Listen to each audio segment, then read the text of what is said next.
Pyongyang ne montre pas d'intérêt pour un dialogue avec Washington. Le secrétaire d'État américain Rex Tillerson a évoqué samedi l'ouverture de lignes de communication avec la Corée du Nord. La Corée du Nord n'a montré aucun signe d'intérêt pour des pourparlers avec les États-Unis, a estimé samedi 30 septembre le département d'État américain, dont le patron Rex Tillerson avait évoqué le même jour à Pékin l'ouverture de canaux de communication avec Pyongyang.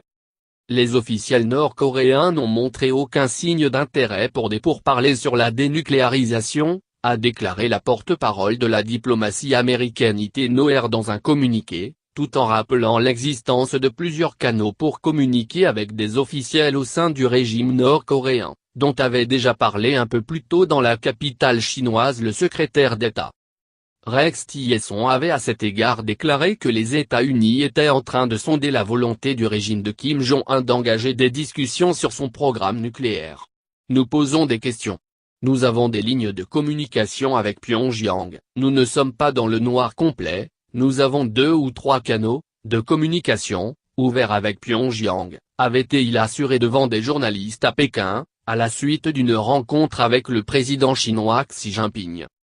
Mais Washington assure maintenant que cette tentative de dialogue est restée sans réponse, sur fond d'escalade verbale entre le président américain Donald Trump et le dirigeant nord-coréen Kim Jong-un. Spirale verbale. Rex Tillerson se fait en revanche le chantre de pression pacifique sur Pyongyang, via un durcissement des sanctions internationales et en travaillant avec la Chine pour resserrer l'étau autour du régime nord-coréen.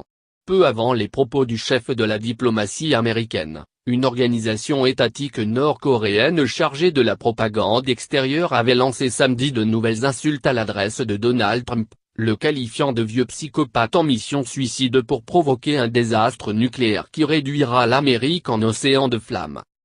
Ces derniers jours, l'hôte de la Maison-Blanche avait qualifié d'homme fusée embarqué dans une mission suicide le numéro 1 nord-coréen, qui lui avait rétorqué « gâteux mentalement dérangé ». Cette spirale verbale alarme la communauté internationale et refait planer le spectre d'un essai nucléaire nord-coréen dans le Pacifique, susceptible d'entraîner une réaction des forces armées américaines.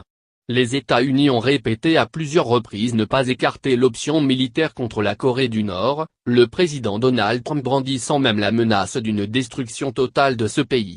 Mais de hauts responsables du gouvernement américain reconnaissent qu'une intervention militaire dans la péninsule serait compliquée et périlleuse, mettant en danger la population sud-coréenne à portée de l'artillerie du Nord. Rex Tillerson s'était montré samedi peu empressé de défendre les touits belliqueux du président Trump. La situation est un peu surchauffée en ce moment. Je pense que tout le monde voudrait que ça se calme. Si la Corée du Nord cessait de tirer des missiles, cela apaiserait déjà pas mal les choses, avait-il cependant plaidé. Une éventuelle intervention militaire dépend du seul Donald Trump, mais autant que je sache, le commandant en chef n'a pas tracé de ligne rouge, a-t-il également commenté. Des pas énormes dans la bonne direction. Washington mise ouvertement sur les effets de la nouvelle batterie de sanctions adoptée par le Conseil de sécurité de l'ONU après un puissant essai nucléaire de Pyongyang début septembre.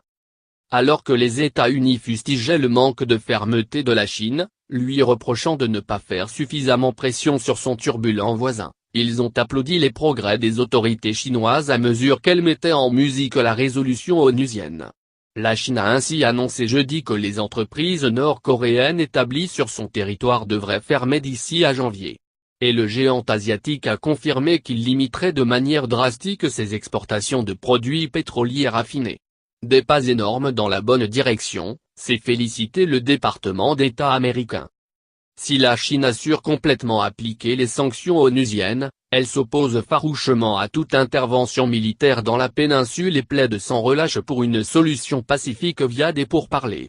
Pékin défend également l'idée d'un double moratoire, l'arrêt simultané des essais balistiques et nucléaires de Pyongyang et des manœuvres militaires américano-sud-coréennes, une solution dont Washington ne veut pas entendre parler. Rex Tillerson rencontrait samedi le président Xi Jinping ainsi que son homologue Wang Yi, au cours d'une visite destinée à préparer le premier voyage du président Trump en Chine, prévu pour novembre. Je suis convaincu que sa visite sera spéciale, merveilleuse et réussie, a assuré M. Xi samedi, mettant en avant son amitié personnelle avec son homologue américain.